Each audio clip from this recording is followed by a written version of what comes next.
empower you to the extent I can to think for yourself and question authority. Revolution. Revolution. Uprise. Urging people to think for themselves and question authority, y'all can get in trouble that way. It calls us to question. It's not only your pleasure to think for yourself, it's your duty. You got to think for yourself in the information age. Featuring Jerry Davis Jr. and A. Falls. What's going on, everybody? This is the main hostess with the mostest, Jerry Davis. They call me D-True. I'm actually flying solo tonight for Revolution Uprise radio podcast. It's gonna be a little weird for me because I'm used to having, my boy A. Foss, and even the last episode we had the great business kid, Stefan Johnson, come through and lay down some very crazy, freestyles, and he's been interested in joining the movement, and I'm down. This is a whole new thing for me. I guess it takes a lot of courage to, when you get an idea, to let that idea be known to the world and to put it out there, and just let it come to fruition.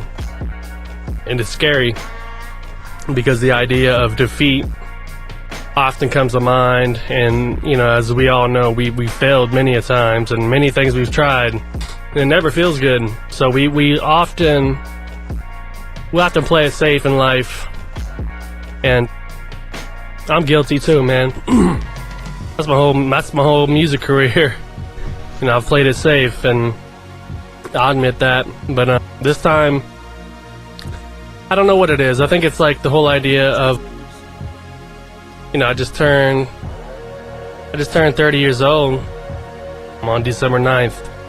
I just had my birthday, and it's really weird, man. Time flies.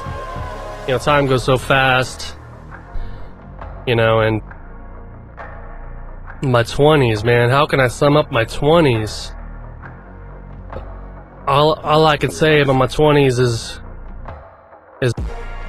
just pure fear, man. Like, just afraid, not just because I'm like a little punk or something. It's just fear, man. Fear of failure. Fear of others looking at me, in a negative eye. Fear of, especially my music, fear of saying the wrong thing and offending people, and I think a lot of that stems from, growing up in a, nothing wrong with it. I'm proud of how I grew up. I don't think the intentions were wrong whatsoever. I think, it was a good thing, but the way that I handled it, it kind of threw me off in life, and it caused me to never feel good enough. But I grew up in a Christian household, like very, very Christian. I mean, we didn't go to church all the time and all that, but my grandma, she had taught me, she was a fire and brimstone, Christian, and she would teach me the Bible, which is awesome. She tried. I mean, I don't fault anybody for, attempting to teach their kids, because that's all they know. They were taught by their parents, and so that's all they know. And so I grew up thinking that I was afraid, for one, because my threshold for my lifestyle was Jesus, which is awesome. That's awesome, man. He's incredible.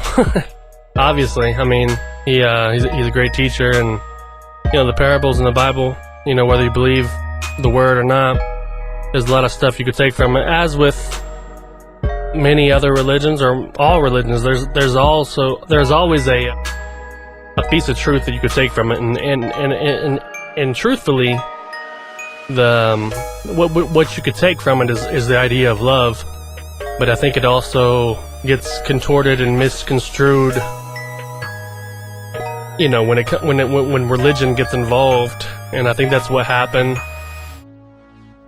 Not consciously what happened, but it's just how I interpreted it as a kid. So I was, I just never felt I was good enough. I had guilt all the time, you know, because, you know, obviously I was as we all are, we all do wrong, and we're sinners, and, you know, what have you. If you ever see me stop during this podcast and like I'm zoning out, it's because I'm trying to find a beat. Because I'm playing beats through my headphones, because it kind of gets me a vibe, and it kind of keeps me moving, you know, ideas and stuff. And, you know, I guess I don't know if it's a musician thing or what, but it kind of keeps the mood of how I'm speaking and, you know, what I'm talking about. So if you ever see me stopping, I'm getting me a beat. So yeah, I'm getting me a beat right now. Okay. Anyways, come on, man. Load. There it goes. Alright, now it's on. Watch out. I'll probably hit repeat on this one a bunch of times. Anyways, so yeah, I took religion in the upbringing, and it was weird. It's like I was always concerned about what others thought of me, and it was fear, and it was I wanted approval. And I don't know if that's because, you know, in religion, you want approval from God, and you want to be accepted. You know, you don't want to go to hell. That's scary as hell. So you always try to, you know, do your best. But obviously, it's in terms of Jesus, it's you're not comparable. So you're on the losing end every time. So yeah, maybe that kind of coincides with pleasing people in a way. I don't know. It's a freaking struggle I've had my whole life, and it had also like spawned anxiety, like severe, and as a kid I didn't know, you know, I didn't know I had anxiety. I just was pretty shy, you know. I was I don't know, I had my times, you know, around family and whatnot. I was more of an entertainer. I was very comedic. I would do random things and make people laugh and whatnot. But at school, I remember 7th grade, I remember one of my teachers, that's my last day at school, she said, Jerry, you're like one of the very few kids that I wish they would have talked more, you know, because she said she rarely has that problem. I remember me and my boy, shout out to Dusty, DJ Leave. He actually, I went out to his house a while back, and he did a live set for me for the podcast, actually, and I haven't got that up yet. The video actually didn't turn out as well, but I'm gonna have his mix up on the website, revolutionuprise.com. But yeah, shout out to Dusty. Sidetrack. But yeah, me and him were like the quietest kids in school, but it's kind of weird that we also were very creative. And I think sometimes, you know, with a creative mind, I don't know for sure. I mean, I'm just talking about, you know, from my point of view, there's a lot of clutter in your mind, and like for me, it's like my mind's always firing in, you know, different directions, and you know, somebody will say something and I'm analyzing their words to see if there's a punchline or you know, a pun, you know, or a joke I can make out of it. So it's just like you're always you know, when it comes to words and you're an artist, you're always like, you know, just your words are running rampant in your head when you're listening to somebody. But when it came to school, I was very quiet. I don't think I was really picked on much. I think like the only time I was picked on in school was maybe second grade. I think it's first grade. Kids were tripped out because you guys definitely can't see it, but my pupils are different sizes, and one pupil doesn't dilate and the other's like big, so I look kind of crazy. So a lot of kids would, you know, hey, you're the Terminator, what happened? You know, just messing with me. You know, Terminator is kind of cool though. It's kind of cool. But they all thought it was like a game. I was a Terminator. So they all like would try to pick on me, like, you know, because I was the tough guy or something. And they would always try to, I don't know, just screw with me. And I don't think that really messed me up much. Honestly, I don't think that carried over to my teen years or my 20s of having anxiety. I think the main culprit was the whole religious thing, and I think if you understand it properly, then it's a great thing. You know, it's a very good thing. But I think there's a fine line in between the whole idea of sin, good and bad. You're a bad boy, you're a good boy, you're a good girl, bad girl. That gives you the idea that you have something lacking right off the bat, because you can never do right all the time. So early on, you'll get the idea that you're lacking, you're not good enough, you know, you're missing something. And I think, you know, especially from the early years, the age 1 to 6, scientists say that a child develops its own self-identity at those ages. And if a parent not knowing is telling their kid, you know, you're a bad girl or bad boy, you know, you should have picked your toys up, you're not getting this, and you're a bad boy, this and that, automatically by default you're being trained as a kid to think you're not good enough, and, you know, that you lack. And so you'll carry that over as years go by, that you're lacking, you're always seeking something, you're always needing something to be happy, to be, you know, as a kid, you're trying to please mommy and daddy, you always want to make them happy, and then when you hear them tell you you're a bad boy or girl, you're crushed, you know, because you always want them to be happy. So I think that carries on subconsciously into your adult life, and therefore that's why people are always seeking perfection. They're always seeking a better body. Their body's never good enough. They're too fat. You know, if they're not too fat, they're too skinny. They want to be, you know, for especially guys, they want to have more muscle. If they're too fat, they want to be skinny. If a girl's too fat, they want to be skinny. If they're too skinny, sometimes that's just a problem because they think they're too fat. So it ends up being anorexia or bulimia. And man, dude, I just don't even know where to start on this podcast, because I guess it's a good thing because I'm only almost 13 minutes in. So that's the problem, man. That's the problem nowadays, is the world thinks we lack. We all do. We feel we're not good enough, and there's nothing to be. There's nothing to become, because you already are. Think about that. I mean, like, if I blank out sometimes, I'm just like trying to think how to say it, because it's pretty simple.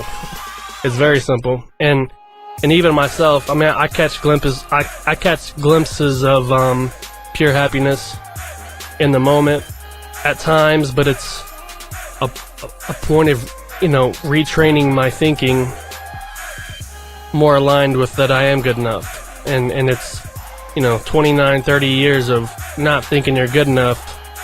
That takes a toll, and, you know, it's going to take some time. You know, there's exercises especially, and it's hard, you know, it's hard to get the discipline. You know, meditation is very important. But yeah, myself, you know, that's the problem with the world, though, that we always think we need something. Rappers, musicians, they see those on TV, celebrities, and they want to have that because celebrities portray that they got it all. They got it made. They achieve their dreams. They're happy. They've made it. But yet, you know, many of them are constantly getting plastic surgery, are constantly, liposuction, getting breast, implants, butt implants. I'm gonna watch my language because last time I said a couple, words. I'm trying to keep it positive in case some kids listen, because this is a good message for kids too. But, and they're not even happy, but it's portrayed as being happy.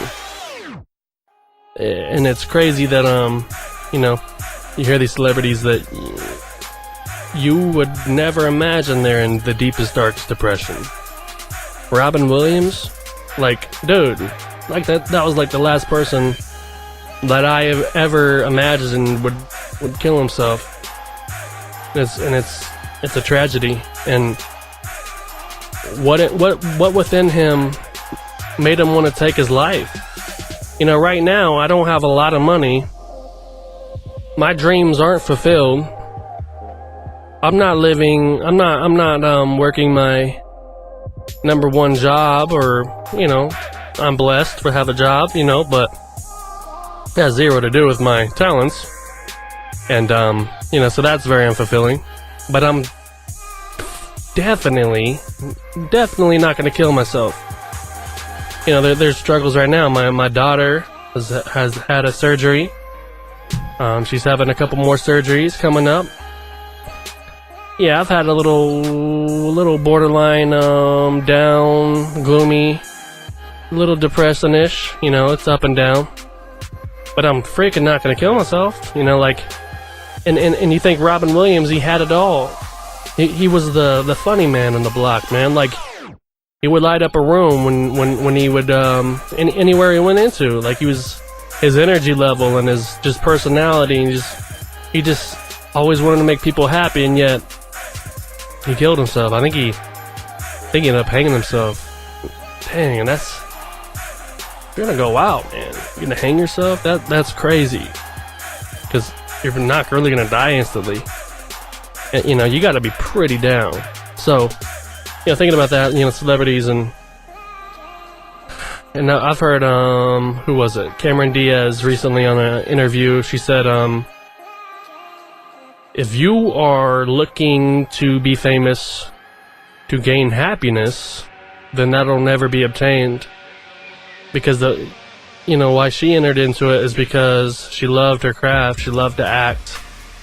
But a byproduct of acting, obviously, if you're good enough, it's fame. And she was already okay with herself. She loved herself, and, she was an actress, and that was a bonus. The money's a bonus. But trying to obtain money to fulfill your depression, to fulfill, your shortcomings. I mean, I can't say because I haven't been rich, but, I've had okay money at times.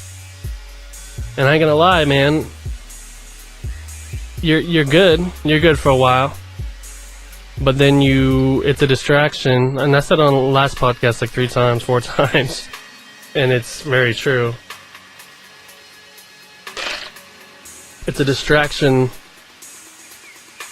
from what you think about yourself, from your self-image, from the way you treat yourself.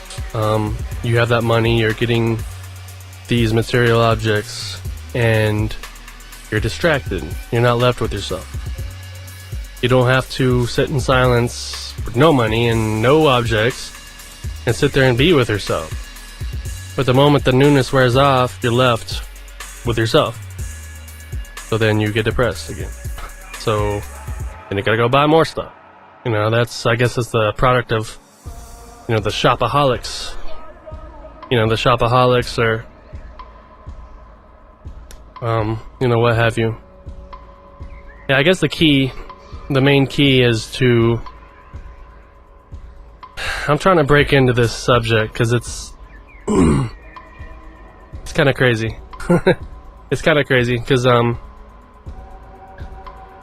okay, we're born perfect, in my opinion. There's religious, everyone has their own opinion. But to me, what I've learned is that we're born perfect as children. and, you know, pure spirit. We have no conditioning, never been told that we're good or bad, or, you know, I don't know, just you're fat or whatever, negative thing. And we've never been told that yet as a baby. And then as time goes, we're slowly downloading software. We're slowly downloading it. You know, and we're not even doing it intentionally. We're being told these things. People are putting viruses on our computer, putting malware, putting, you know, stuff it's corrupting our normal computer, you know. So instead of running properly, it's defective. And as time goes, we're running off of those softwares that are being installed, and we forget that we are perfect. We're believing these malicious softwares. You know, you're a bad boy, you're a slut, you're an alcoholic, you're an a-hole, you're a cheat, you know, whatever it is. You know, you're a piece of crap dad, you're a piece of crap mom, and you know, we're running off of these negative concepts. And the more we run off of these things, these ideas, the more of a need we feel that we have to be better, of course. You know, so we're always trying to better ourselves. But as long as there's an idea in the back of your mind that you're not good enough, no matter what you achieve, if it's weight loss, a certain, you know, you set a goal and you lose weight, okay, you do that. But yet, what if in the back of your mind you still feel you're not a good enough mom? You know, so that's it didn't work. It didn't work right. You feel a little better. You know, working out's good for you. I mean, you definitely feel better, but you know, so then you want to be a better mom because you feel like you're just not there. You start doing more and trying to do more, and your kid's still acting up, and then yet you're blaming yourself that you're not a good enough mom for that. So then that can't be obtained either, you know. So you're like, crap, you know. So maybe it's you want to be more successful. You know, maybe you think being a good mom or dad's being more successful, making more money for your kid. You're trying to move up the ladder in the corporate world. You're moving up, but yet you're spending less time at home. Then you're still not good enough dad because you're not there enough. So it's just, you know what I'm saying, there's always something that's gonna be keeping you from being your quote unquote best in your own eyes. And the biggest message I could tell you, even myself, because it's hard, dude. And then yet again, I feel crappy too, because I'm like feeling like a hypocrite sometimes, because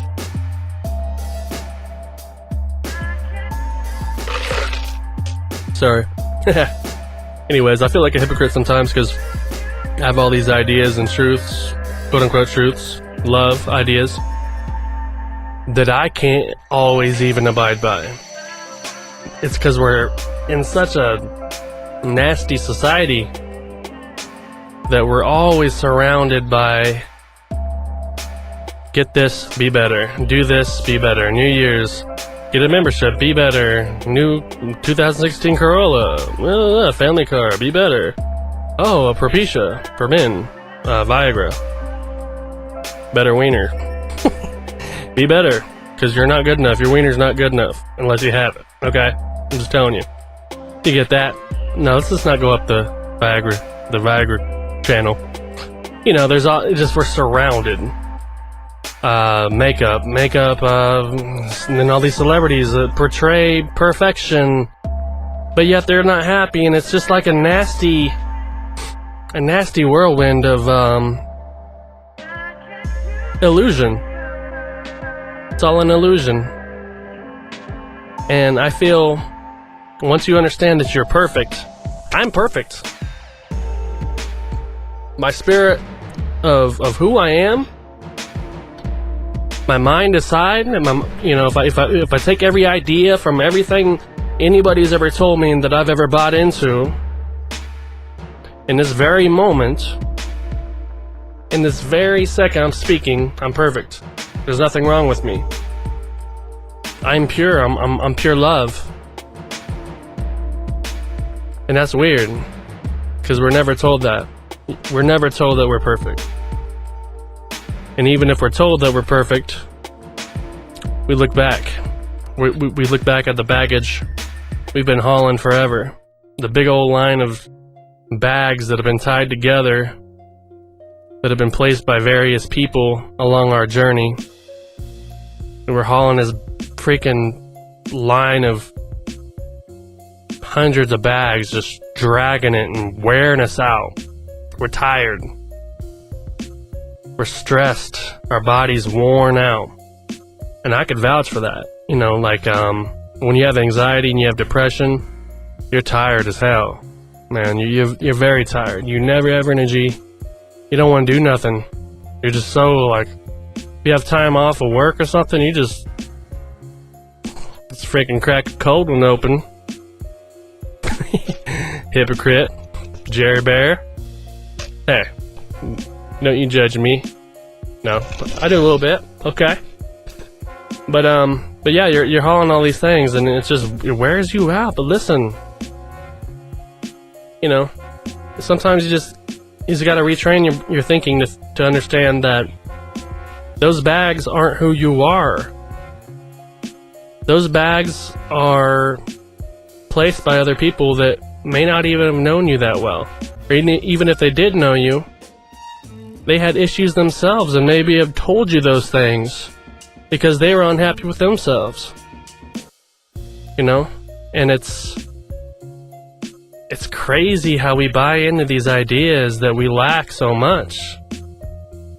And actually, the more I'm talking about it, I'm starting to feel pretty good about myself. Sometimes, like, I forget what I know, you know, because, like, I drive myself crazy because, like, sometimes I feel like I know too much. I know way too much, and I'm constantly analyzing my thoughts and analyzing the way I feel, and I'm like I'm judging myself, like, you know this truth, stop acting this way. And then when you're fighting resistance with resistance, you're gonna get more resistance, and it's gonna get worse. As the great Bruce Lee says, be like water, you know, be formless. You know, water could be rigid, but yet it could be soft and it flows. You know, if you crash into the water, you know, from an airplane into the ocean, that will break your bones, probably kill you and stuff. You know, but if you you know, it's very versatile. And when you're water, you're very versatile. Nothing affects you. You just form into it, and you become that.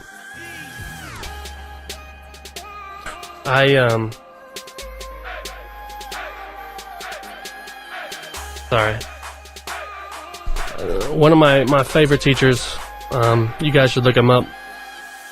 His name's Wayne Dyer. Rest in peace. He died this last year, 2015. Amazing dude. He's a great teacher. And he had taught that how, like, when you have a boat and the boat is propelling itself with the motor and it's moving along through the ocean or the lake or whatever, what's pushing the boat? It's not the waves and the wake that's left behind. That's not what's driving it. You know, it's you in this present moment is what's driving that. A lot of times we think that our past, we have to revert to our story, to everything that's happened to us, and identify everything that's happened to us with who we really are.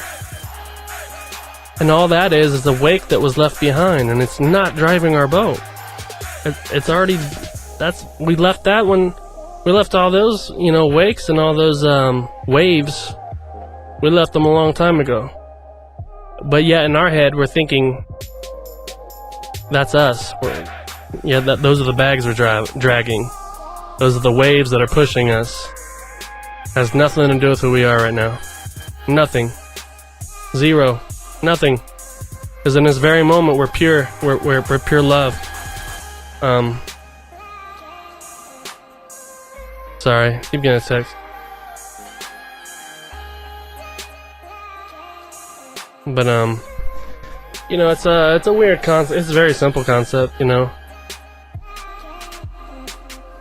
Everything that we think of ourselves has been told to us by somebody.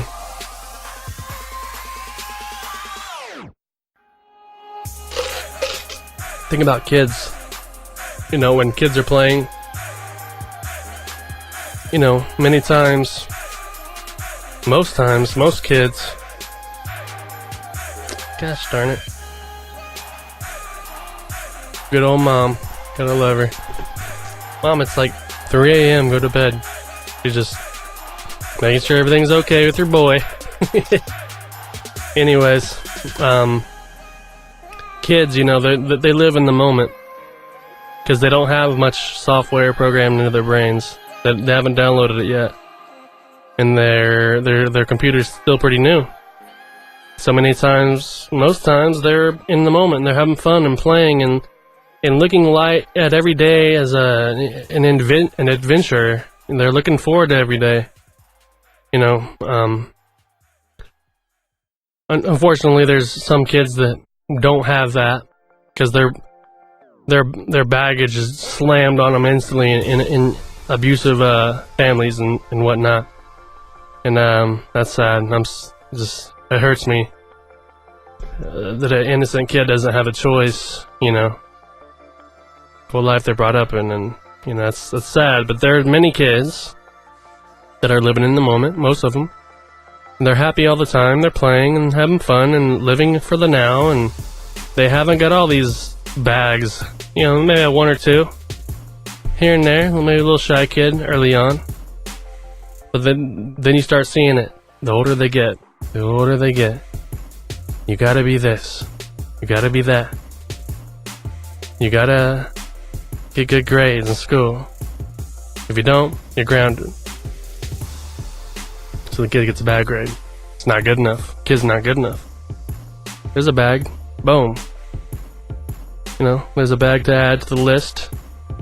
You know, and it's just as they grow, you know, as we get older, from kids, we start living further and further from the now, further and further from the present moment, to the point where, as an adult, we're looking in the future. We're looking in the future, and we're constant anxiety, constant stress, constant how much money we're gonna make this month, or this check, because we gotta pay the bill, or you know, we gotta pay the lights, whatever. You know, how much money, you know, next month we got a budget, you know, just, you're constantly stressed about tomorrow. You're thinking about tomorrow, and anxiety's here, like, within you at that moment when you're thinking about tomorrow. A lot of times, for those that are depressed, we're thinking in the past. We're thinking about, you know,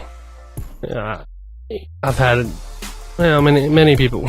Can't say, I don't want to say stories and stuff from my personal life yet. Sometimes, you know, there's a dad or mom that can't have the kid at the time, and they're thinking back to all the good times they had with the kid. And the kid's not there now. Depression. Thinking back to when you're younger, because you knew you're in better shape. Depression. And because you think you lack. And you're thinking back, if only you would have done things differently. If only you would have followed your dreams. Depression. You know what I'm saying? Really, the answer is to know who you are right now. Know that you're perfect. And you lack nothing. You're an amazing being, amazing soul. You don't have to carry these heavy bags around no more. You might want to go ahead and cut the string. Cut the string right now. And be present with me right now. Makes me kind of excited. Kind of gives me goosebumps. Cut that string. Cut every bag you've been hauling around your whole life. Cut it. Cut it off. This is the only life we have. This is the only time we have. Life is like so short. It's a blink of an eye. I would rather go out swinging than strike out looking. And when you're hauling those bags around, you're looking. You're looking because you're afraid. You're not taking those risks because you don't think you're good enough. You don't think you're able. Cut those bags. Cut that trail. Realize that wake that you were leaving behind, it's behind you. It's not pushing your boat. It's not pushing your boat no more. You're healed. You're whole. Once you make up your mind, your body and there's a lot of times a physical healing when you start to believe it. When you believe that you are whole and you are pure and really that you didn't have to haul these bags and all this crap, all the software on your brain and all this stuff that people have downloaded into your mind. You don't have to have that no more. You restore your computer. Boom, restore that sucker. You don't have to. You can restore it at any time because it's not needed. Wipe it out. It's not there.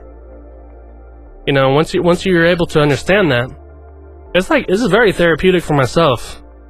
Kind of makes me like, for a second, I was like getting all teary-eyed, kind of talking. I was like inspiring myself because sometimes I forget what I know.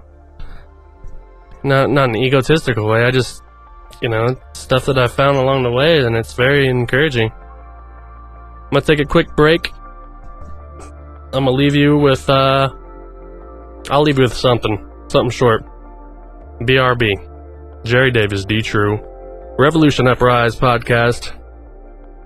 Right back. Welcome back to the podcast. So yeah, your past isn't who you are, and that's very freeing. You are literally nothing. You are everything. You're everything. Who sees through your eyes? What is it that sees through your eyes? Is it your past? Everything you thought you were? There's something much bigger than this. You know what I'm saying? There's something way bigger than this. Some call it God, some call it universe. And either way, they're right. There's consciousness. There's an awareness.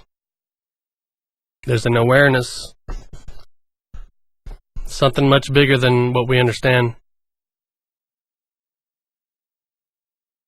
Many, well, let's try to transition into this idea. I don't want to, I'm trying to hit an hour, so I don't want to go too left field and get off track certain topics and be 2 hours, 3 hours. But, okay, the idea that, you do what you've always done, you'll get what you've always got.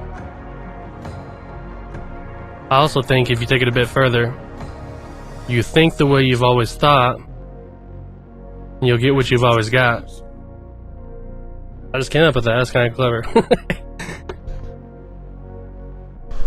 Don't smoke. It's bad.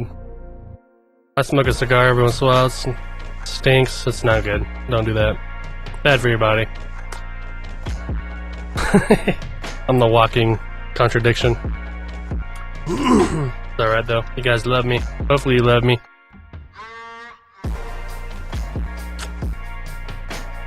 I love you guys, man. That's why I'm doing this show.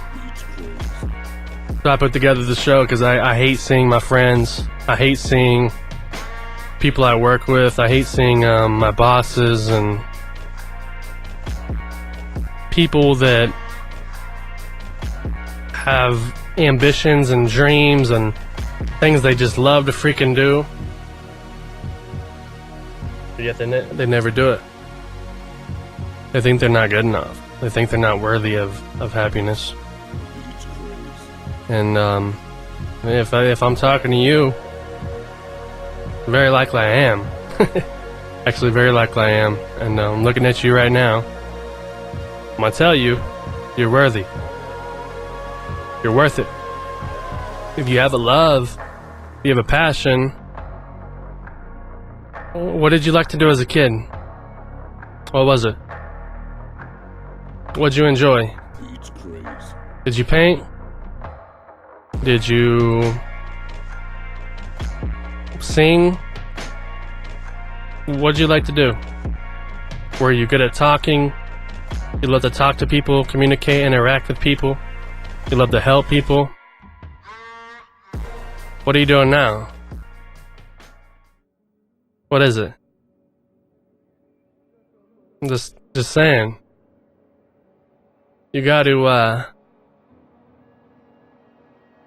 whatever you call it, God or the universe or whoever, you know, it instilled in you a passion, something you love. And if you think about it, we got like, I don't know what the average age of death is here in America, but I think if you're hitting 73, 75, you're doing pretty good. But really, that's not very long, man. I'm 30. Man, I'm 30. I'm not old by any means, but it's scary. I mean, not really scary. Honestly, death isn't scary. But it's scary to know that you didn't fulfill your purpose. You didn't live your dreams. You didn't pursue what you were here to do. And I think, as a great, Alan Watts had said at one time, he was talking about if you fully love what you do, and you're doing it with all your heart, and you truly love it, and it's your true calling. And I think the money it'll follow a way to live, and I think we all often get confused with success with how much we have. That we must, if you're a musician, that you have to be famous. That's your threshold of success. You gotta be, on MTV. You gotta be, whoever, Lil Wayne, or whoever you like. I don't know. You fill in the blank. But if you adjust your thinking, let's step back a bit. Society says we need all these things. So that society says you have to have the Bentley or not even the Bentley. Say a 2016, if you're a tough guy, Chevy F350 or whatever.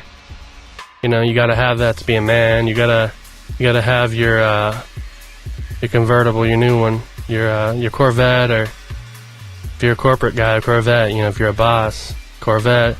Show who you are. But who told you that? So I'm saying it's going back to everything you've been told. And society is in such a freaking whirlwind of illusion. It's a false reality that's been created, and it's a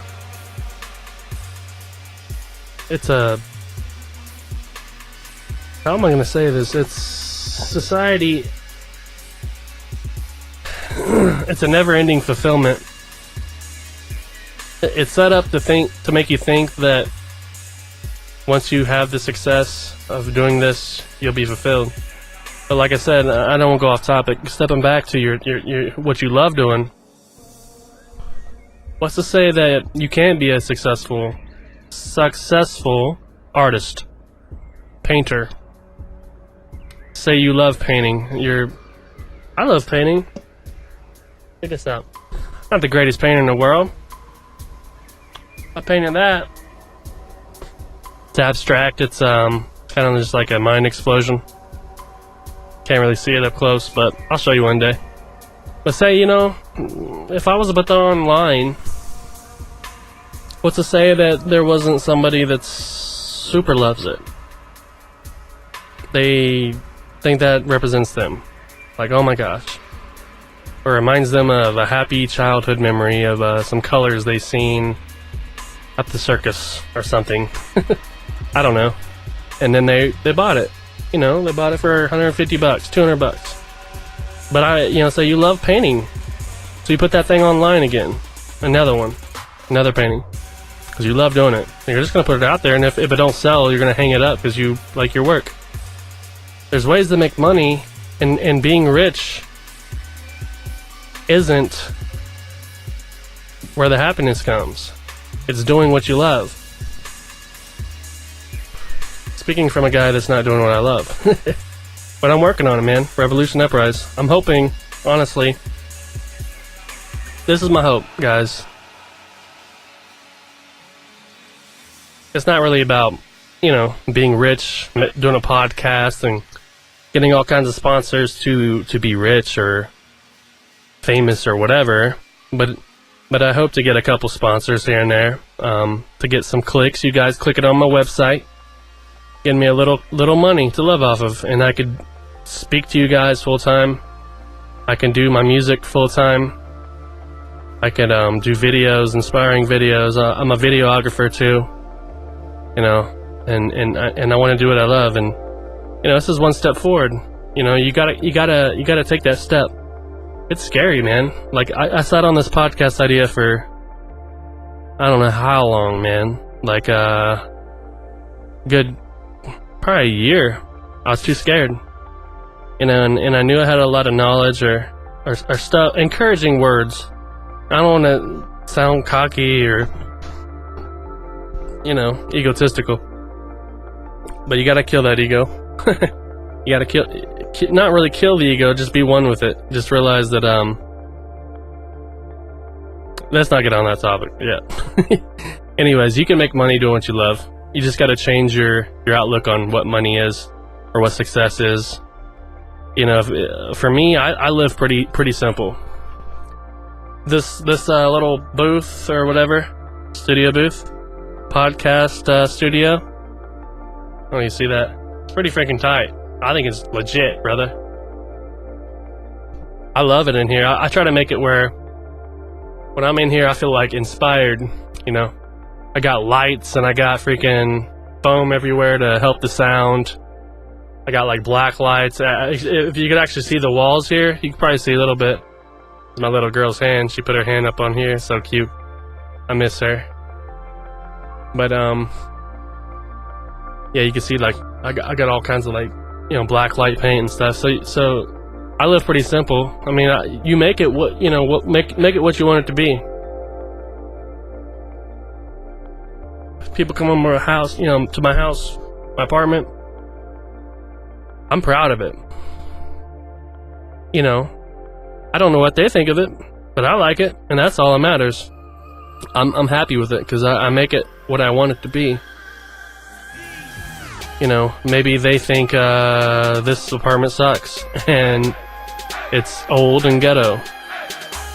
It may be a little old, maybe a little ghetto, maybe a little, but I made it what I like. You know, what I gave it a part of me, so I like it. You know, so that I redefine my idea of success.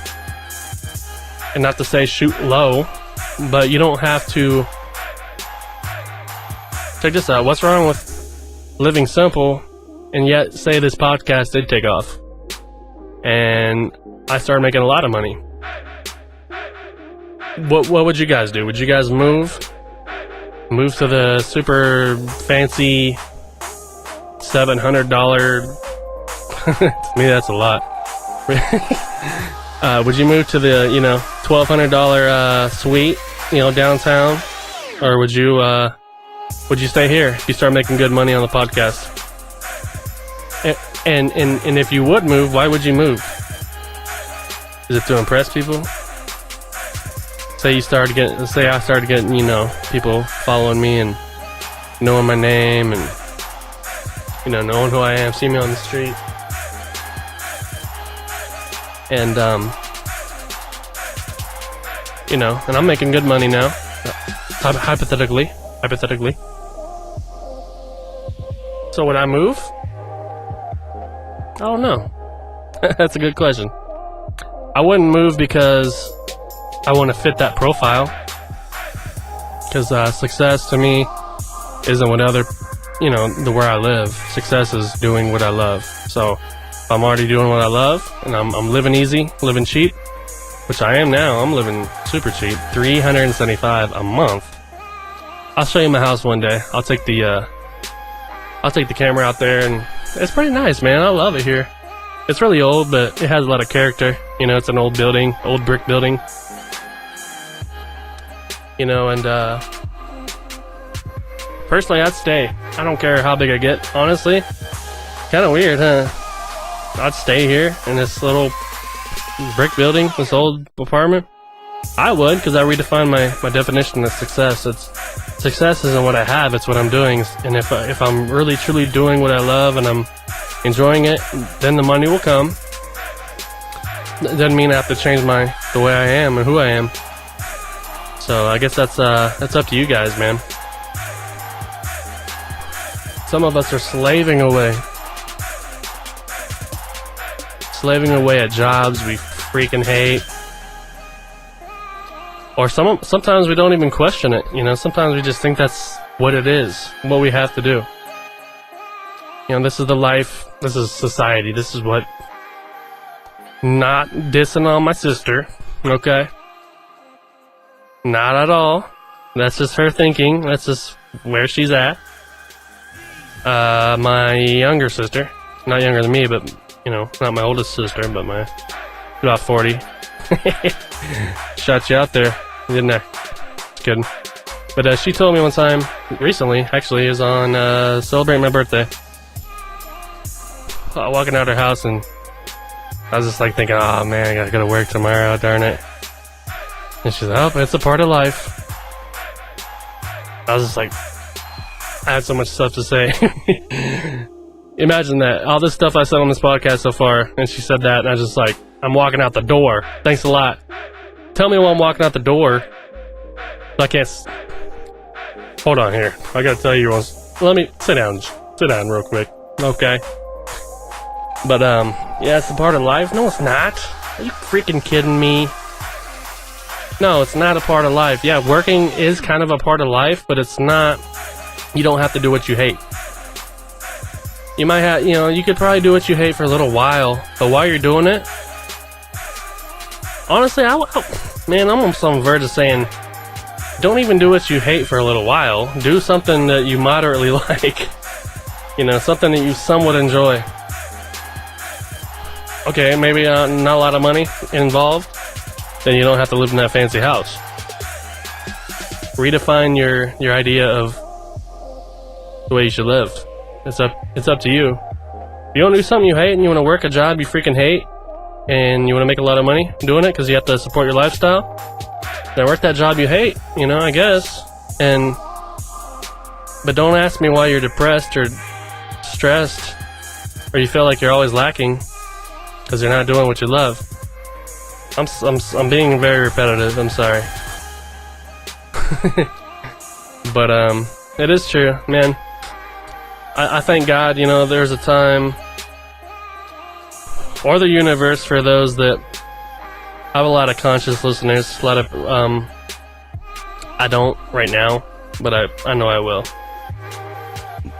See, I'm putting that thought out there, putting that positive thought, and I'm gonna attract that towards me, and these people are gonna listen to me.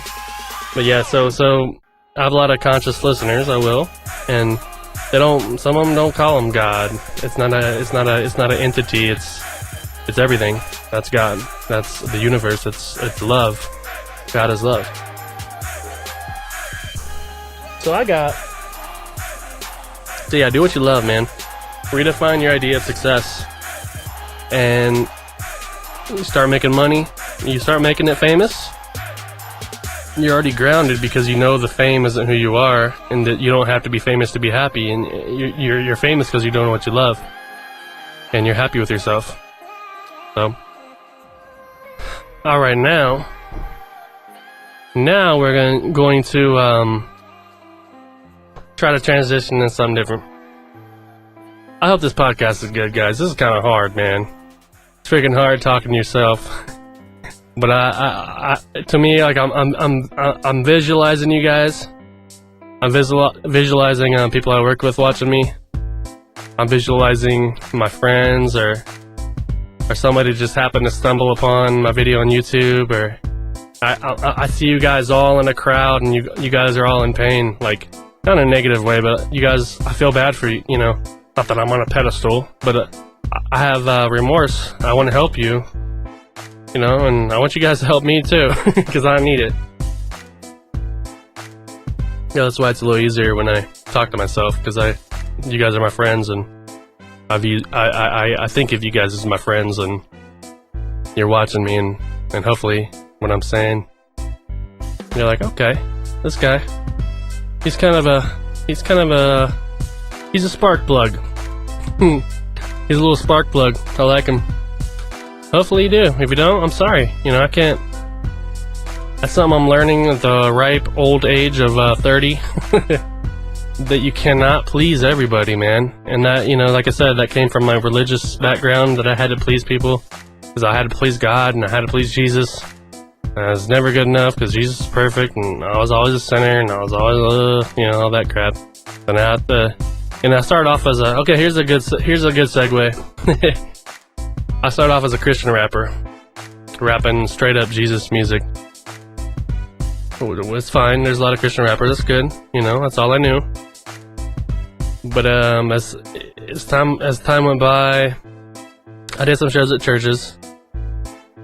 I had a lot of churches that were very judgmental about the way that I rapped. You know, I rapped really fast at times, and you know. And kind of a weird stage show.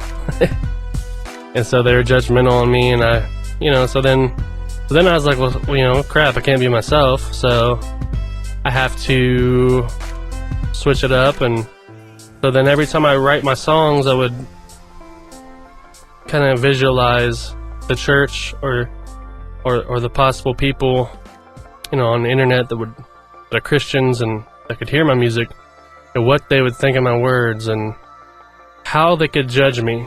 You know, what was it that I was saying in this new song I'm writing that would offend them or that they would say it's not biblical, or, you know, so then I was in a super box, like, oh my gosh, such a tiny little box. I couldn't say anything because I think about saying this, but then, you know, so I'm writing a song and I'm thinking like, well, I gotta say Jesus at least like 3-4 times because I'm a Christian rapper, and if I don't do that, then I'll be judged, saying, you know, people saying, oh, you ain't a Christian rapper, you ain't saying the Lord in the songs, and, you know, so then that stuff got very stressful, and it was honestly 2012.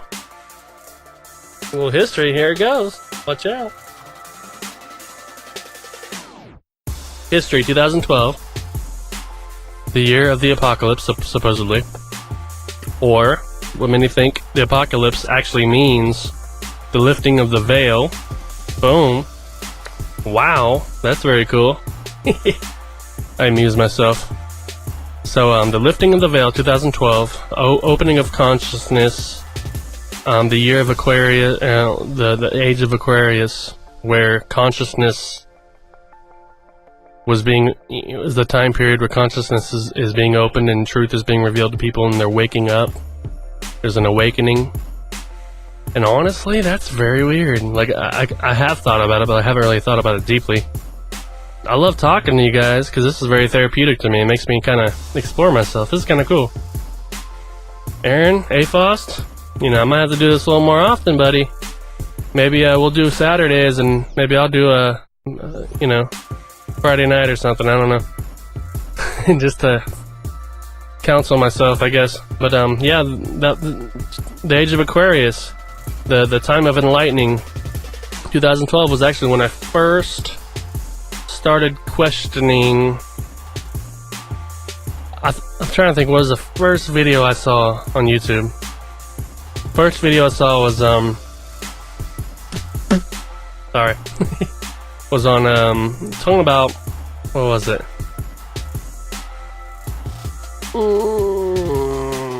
Oh yeah, it's talking about energy and vibration and fear being a very dense vibration, and kind of similar to the law of attraction. You know, what you think, every thought is an energy. Everything you put out there is an energy, and you get back, you know, what you believe. You know, and it was a very scientific video, like super deep, and I saw that video and I was just like, whoa, you know, like I had no idea, because I was always the type to, you know, I heard the Bible and I heard the verses and all that, but I want to know how, like, how does it work? You know, like, you know, how does prayer work? There has to be like a way that it works. And then I started learning about energies and frequencies and thoughts that you put out. Or fear is a very like low energy, a low frequency, and it attracts like really obviously negative things in your life. You're always fearful and stressed and anxiety, and then therefore your life will be ridden with all that, you know, as the outcome. So I started learning that, and it was very revealing to me. And slowly I started kind of, as guilty as I felt, you know, I felt really guilty about it, but I started questioning everything I've been told. As you heard on the intro on here, I said, think for yourself and question authority. Think for yourself and question authority. Like, question everything. You know, like, and as a kid I remember like thinking like little stuff like, it's bedtime. I'm like, you know, or 10 o'clock's bedtime, or 7 o'clock or 8 o'clock you have to be at school, or you gotta be at school for 8 hours, you gotta be at work for 8 hours, or there's a 40-hour work week. And then I started thinking like, who said that? Like, who was the first person that says every week you gotta be at work for 40 hours? Or who said right out of high school you gotta go straight to college, or you gotta be married, you know, by age, whatever age, I don't know what they say nowadays, but I mean, is this stuff I always questioned, like who said that? So I finally started kind of being brave enough to actually question some of the things the Bible said. And the more I understood, like, I learned about we are one in God. You know, even the Bible says it, like, we're created in God's image. And some people say, well, you gotta accept Christ and then you're saved. Well, why would God allow you to be created? He's an all-knowing God, and he's the idea of love. He's everything love. And yet he allows one of his children, because I can imagine my child, my little girl, or your child. Imagine your child. You have a kid? Well, think about that. You know, imagine your child being born, and in order for her to live with you for eternity and be in perfect happiness forever, no pain, she's just happy forever in your little home you built called heaven. Okay, imagine that. So obviously that's awesome. Freaking, I'm gonna have a kid and I could put her in a house called heaven forever with me, and I'll be happy forever. Okay, only if she accepts me into her heart, or only if she follows my religion. Only, because if she don't, I'm sending that puppy straight to hell. I'm sending little baby down there. Okay. my little rascal, little girl, she's going down there in the dark place. Okay, because she didn't follow my orders.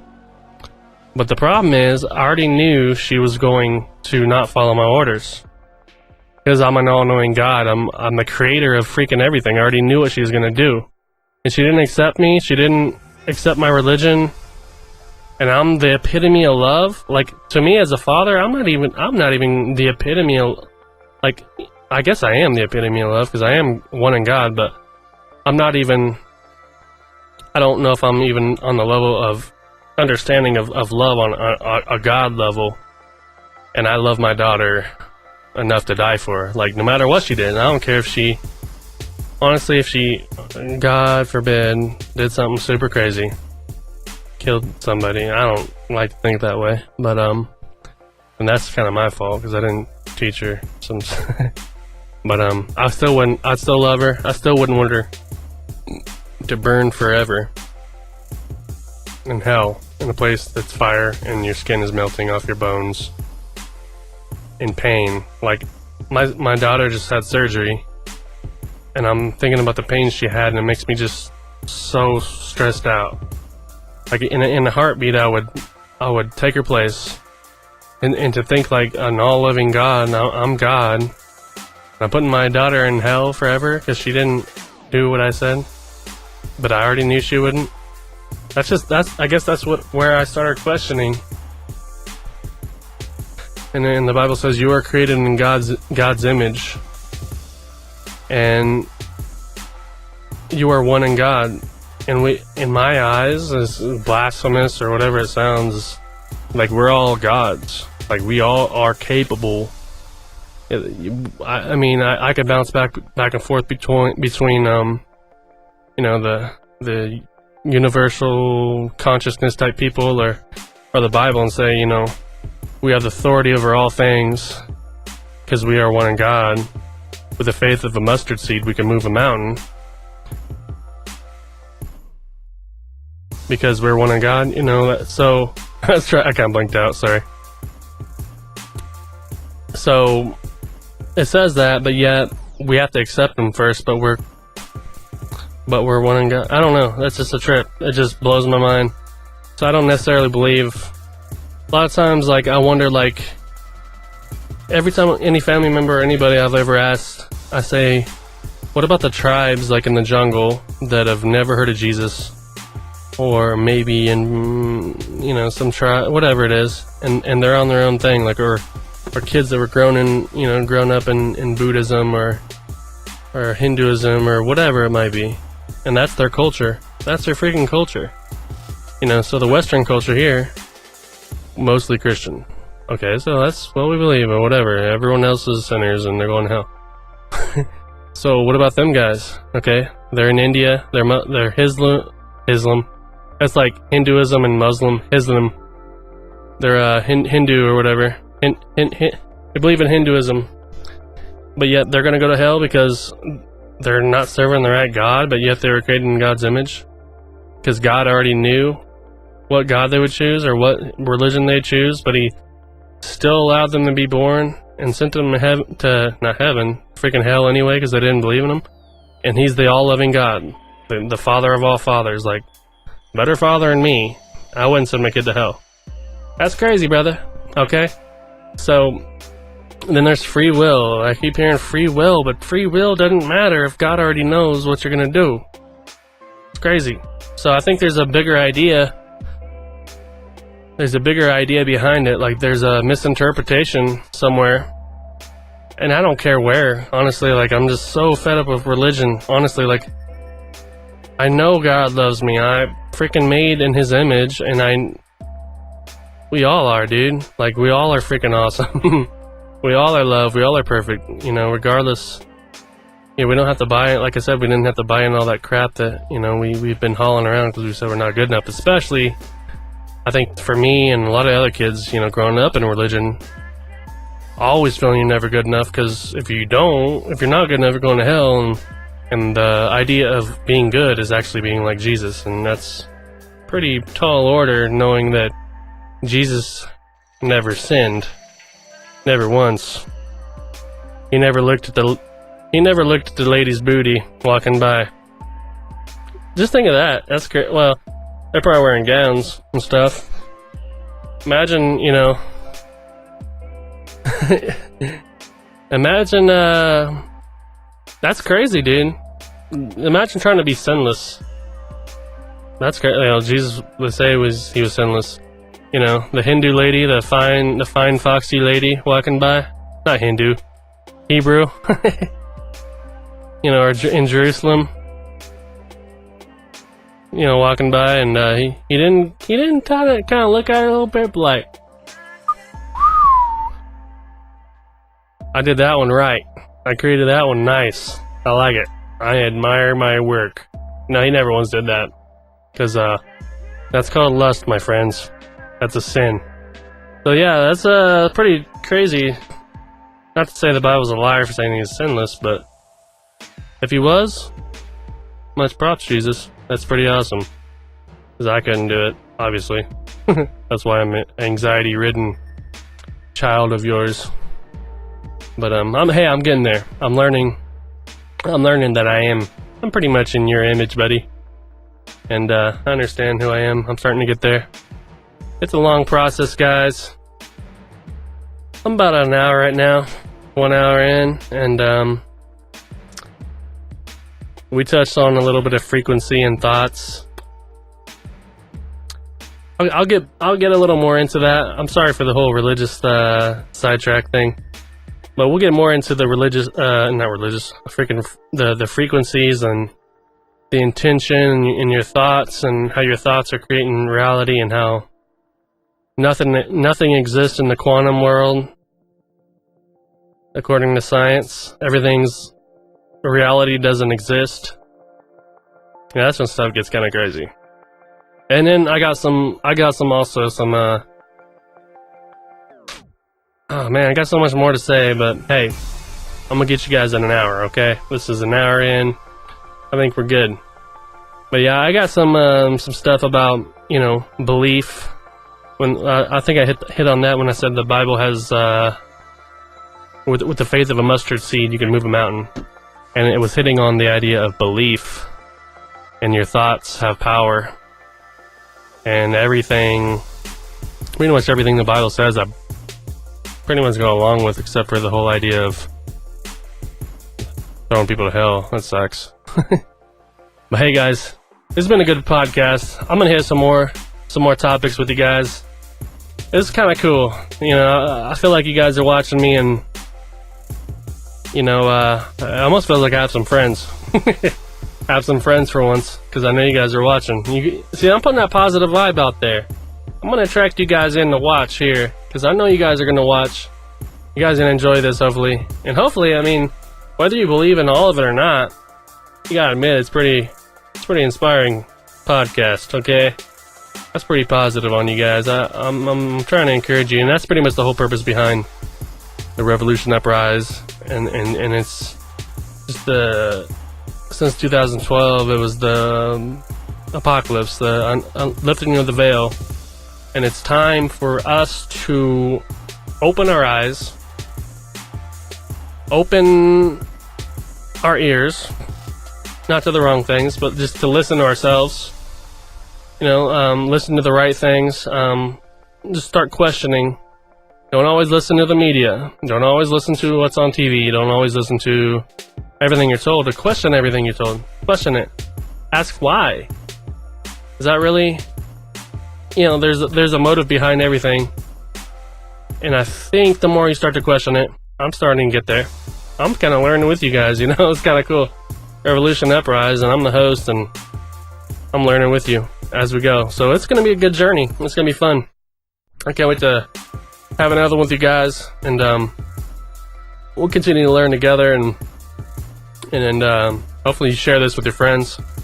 If you're watching on YouTube, thank you guys. I really freaking appreciate it. You're awesome. If you made it an hour into the show, this is awesome, because I had some patience listening to a guy talk to himself. But I'm talking to you, so that's what's cool. So I can't wait to do it again. Share this video. Please share it.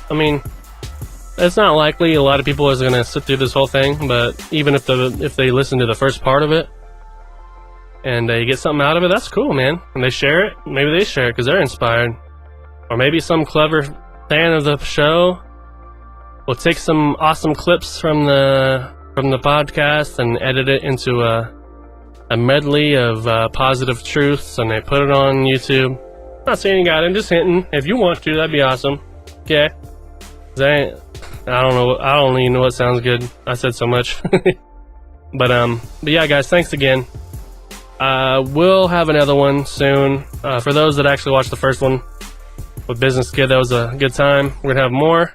We'll have some more solo ones too, because I actually enjoy this too. Just kind of just talk and let some stuff out. So just share it. Go to revolutionuprise.com. I'm gonna have the podcast up. You can listen to it on. There'll be a link where you can listen to it through SoundCloud, and then also there's going to be a video link, and you can watch it on YouTube. So you can actually download it on SoundCloud too. So make sure you do that. Tell your friends. revolutionuprise.com. Thanks again, guys. Happy New Year. It's been pretty quick, actually, 2015, but a lot of stuff's going on, man. And hopefully you guys are staying on the up and up, and I'm proud of you guys for just actually watching this podcast and actually questioning, and you're inspired, so you're inspiring me. So thank you guys. Love you guys. My name is Jerry Davis. Be true. Signing off. Take care. God bless.